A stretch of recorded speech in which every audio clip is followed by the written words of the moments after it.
वो हो जाता है उसका वॉल्यूम।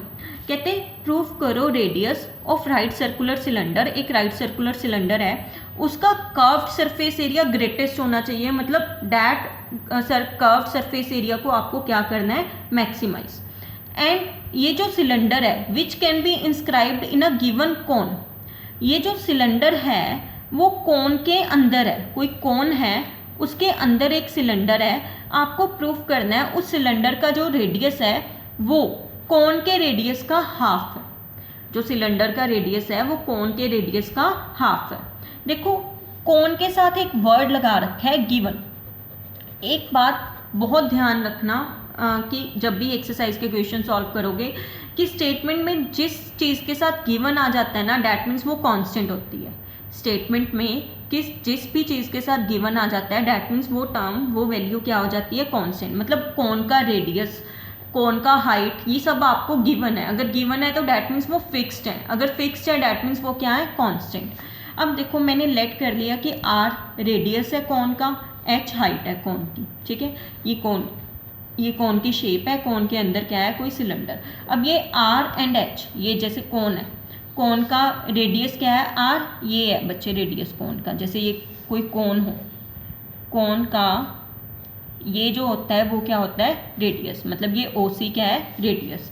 एंड ये जो होती है वो कोन की क्या होती है, हाइट, मतलब ये ए ओ क्या है, कोन की हाइट, ठीक है। और ये गिवन है, गिवन मतलब ये भी कांस्टेंट का रोल प्ले करेगा, स्मॉल एच भी एंड स्मॉल आर भी, ठीक है। अब आपको रेडियस देखना है राइट सर्कुलर सिलेंडर का, जो इसके अंदर सिलेंडर है उसका रेडियस हमें नहीं पता क्या है, ना ही गिवन है, उसको मैंने कैपिटल आर से लिख लिया। आप एक्स से लिख लो, वाई से लिख लो, किसी से भी लिख लो, बट चलो मैंने कैपिटल आर से लिख दिया। Small R and capital R different है, यहाँ पे सेम नहीं है, these are different. And height को, सिलेंडर की हाइट को कैपिटल एच से लिख लिया। अब मुझे क्या करना है, मिनिमाइज ग्रेटेस्ट मतलब मैक्सिमाइज करना है किसको, कर्व्ड सरफेस एरिया को। किसके कर्व्ड सरफेस एरिया को, राइट सर्कुलर सिलेंडर के। पहले मैंने सरफेस एरिया का, कर्व्ड सरफेस एरिया का फॉर्मूला लिखा, 2 पाई आर एच होता है, आर मतलब रेडियस ऑफ सिलेंडर जिसको मैं कैपिटल आर से लिख रही हूँ, एच मतलब हाइट ऑफ सिलेंडर जिसको कैपिटल एच से लिख रही हूँ। अब प्रॉब्लम ये है कि मैं अब इसको डिफ्रेंशिएट नहीं कर सकती। क्यों नहीं कर सकती, क्योंकि इसमें दो अननोन्स है, कैपिटल आर कैपिटल एच, दोनों में से कोई कांस्टेंट नहीं है। तो सबसे पहले मैं इसको किस में कन्वर्ट करूंगी, एक कांस्टेंट में। उसके लिए मैंने क्या किया बच्चे, ध्यान से ना, इन्होंने ना ज्योमेट्री लगा रखी है। ये दो ट्राइंगल्स देखो, एक ट्राइंगल AOC, ये वाली ट्राइंगल, दोबारा से बोल रही हूँ, ट्राइंगल AOC, एक ये वाली ट्राइंगल देखो, ट्राइंगल QEC, ठीक है। इसमें ध्यान से देखो, ये दोनों एंगल, ये एंगल 90 डिग्री का है, ये भी 90 डिग्री का है, तो ये मैंने लिख दिया कि ये दोनों एंगल क्या है, 90 डिग्री के। जो ये वाला एंगल है ये इस ट्राइंगल में भी इंक्लूड हो रहा है, इस ट्राइंगल में भी, तो ये कॉमन एंगल हो गया, ठीक है। एंड अगर किसी ट्राइंगल के दो एंगल्स इक्वल हो तो तीसरा एंगल भी डेफिनेटली क्या होता है, इक्वल होता है। तो फिर उस प्रॉपर्टी से ये तीसरा एंगल भी क्या हो गया, इक्वल हो गया। तो फिर हमारे पास ना दो कॉन्सेप्ट होते थे 10th क्लास में, एक होता था कॉन्ग्रुएंसी ऑफ ट्राइंगल, सर्वांग सम बोलते थे, एक होता था सिमिलैरिटी ऑफ ट्राइंगल। सिमिलैरिटी को शायद आप समानता बोलते थे, मेरे को अच्छे से नहीं याद। एक कॉन्सेप्ट था, इंग्लिश में पता है, सिमिलैरिटी ऑफ ट्राइंगल्स, वो आप देख लेना। तो वहाँ पे ना ये प्रॉपर्टी लग रही है कि ये दोनों ट्राइंगल्स अब सिमिलर होगी, ये दोनों ट्राइंगल्स क्या होंगी, similar by triple a property. Triple A मतलब एंगल एंगल एंगल प्रॉपर्टी, उसको मैंने लिखा हुआ है। ये प्रॉपर्टी होती है if the corresponding angles of two triangles are equal, अगर दो ट्राइंगल्स के कॉरस्पॉन्डिंग एंगल्स इक्वल हो जाएं, then corresponding sides are proportional and the triangles are similar. फिर ट्राइंगल सिमिलर हो जाती हैं, अगर ट्राइंगल सिमिलर हो जाती हैं तो हम उनके कॉरस्पॉन्डिंग साइड्स को प्रोपोर्शनल कर सकते हैं। अब जैसे मैंने छोटे ट्राइंगल की ये साइड ली QE, बड़ी साइड ट्राइंगल की AO, इसकी रेशो ले ली। फिर छोटे ट्राइंगल की मैंने ये साइड ली EC, बड़ी ट्राइंगल की QC, इनको OC, एक इनकी रेशो ले ली, इनको इक्वल लग दिया।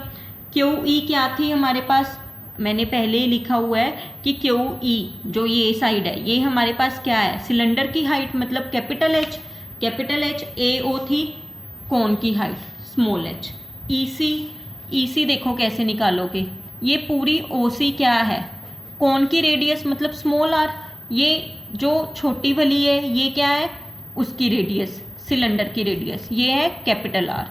तो फिर इस पूरे में से अगर ये माइनस होएगा तो ये ईसी आ जाएगा, तो वो लिख दिया मैंने आर माइनस कैपिटल आर। ठीक है, ये ओसी था स्मॉल आर। तो इससे हमें कैपिटल एच की वैल्यू निकल गई। ये कैपिटल एच की वैल्यू हम यहाँ पे इस एस में, ये कैपिटल एच की वैल्यू हम इस एस में क्या कर देंगे, पुट कर देंगे। ये देखो, ये मैंने कैपिटल एच की वैल्यू एस में पुट कर दी, ये आ गया। अब आप ऐसे मत सोचना इसमें तो बहुत सारे अननोन्स हैं, इसमें अब सिर्फ एक अननोन रह गया, क्योंकि स्मॉल एच कांस्टेंट का रोल प्ले कर रहा है, स्मॉल आर कांस्टेंट का रोल प्ले कर रहा है, 2 एंड पाई तो वैसे ही कांस्टेंट होते हैं। तो इसमें अननोन कौन सा है, सिर्फ कैपिटल आर। हमने इसका डेरिवेटिव किया with respect to capital R, उसको 0 के इक्वल रखा। कैपिटल आर अननोन की वैल्यू निकाल ली, स्मॉल आर की नहीं निकालनी, वो अननोन नहीं है, कैपिटल आर अननोन है, उसकी वैल्यू निकाल ली। डबल ऑर्डर डेरिवेटिव किया, वो नेगेटिव आ गया, तो डैट मीन्स ये कैपिटल आर क्या है, पॉइंट ऑफ लोकल मैक्सिमा।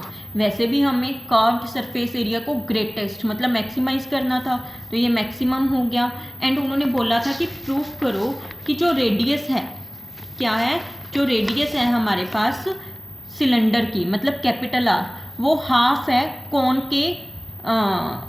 की रेडियस का, है ना। मतलब कैपिटल आर कोन की रेडियस मतलब स्मॉल आर का हाफ है, तो ये हमने प्रूफ कर दिया, capital R is half of small R. ठीक है, ये हमारा कंप्लीट हो गया। तो फिर ये थे आप बच्चे word problem related to maxima and minima. I hope आपको समझ आ गई होंगी। मैंने इस वीडियो में सारी एग्जांपल्स तो कवर कर दी। अब आप अपने 12th से लेकर एंड तक जितने भी क्वेश्चन हैं वो सॉल्व कर सकते हो। आप सॉल्व कर लेना एंड डाउट्स अपने टीचर से डिस्कस कर लेना। Thank you.